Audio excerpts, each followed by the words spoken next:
naomba upige hatua ya imani. Njoo karibu ili tuweze kuomba pamoja. Naomba upige hatua ya imani. Njoo ili tuweze kuomba pamoja.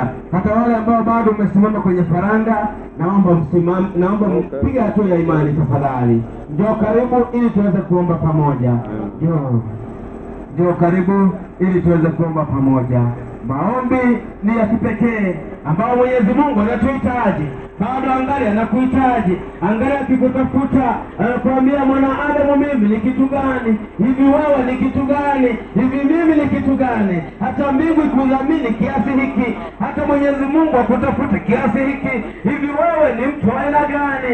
Na maswali ambayo inafaa tujiulize. Wewe ni wa dhamana jinsi ulivyo.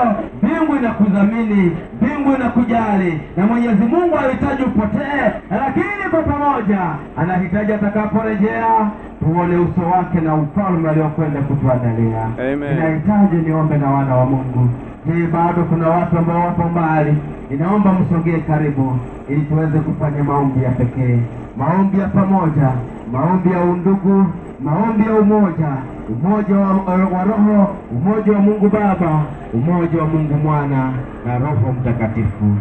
Je, katika mkutano huu kuna mtu ambaye anasema, hakika Yesu unanielewa, kwamba katika maisha yangu nimepitia changamoto, katika changamoto ambazo ninazipitia, hakika tangu mkutano huo uanze hapa nimekuwa na maombi kwa ajili ya kusogeza changamoto zangu mikononi mwako, na bado ningali nikikulilia kwa ajili ya changamoto hizo, ili kwamba uendelee kutenda iliyo miujiza yako. Ninaamini wapendwa kwamba Mungu wa mbinguni anasikiliza, Mungu wa mbinguni anatenda, naye ni mwaminifu. Lakini katikati yetu kuna watu ambao wanasema, hakika Bwana unaelewa ninapitia yapi, unaelewa hali yangu katika maisha, unaelewa hali yangu ya kiroho, unaelewa hali yangu ya maisha, unaelewa familia yangu ilivyo. Hakika Mwenyezi Mungu, nina mahitaji ya kipekee ambao ninasogeza miguuni pako. Ninaomba mwisho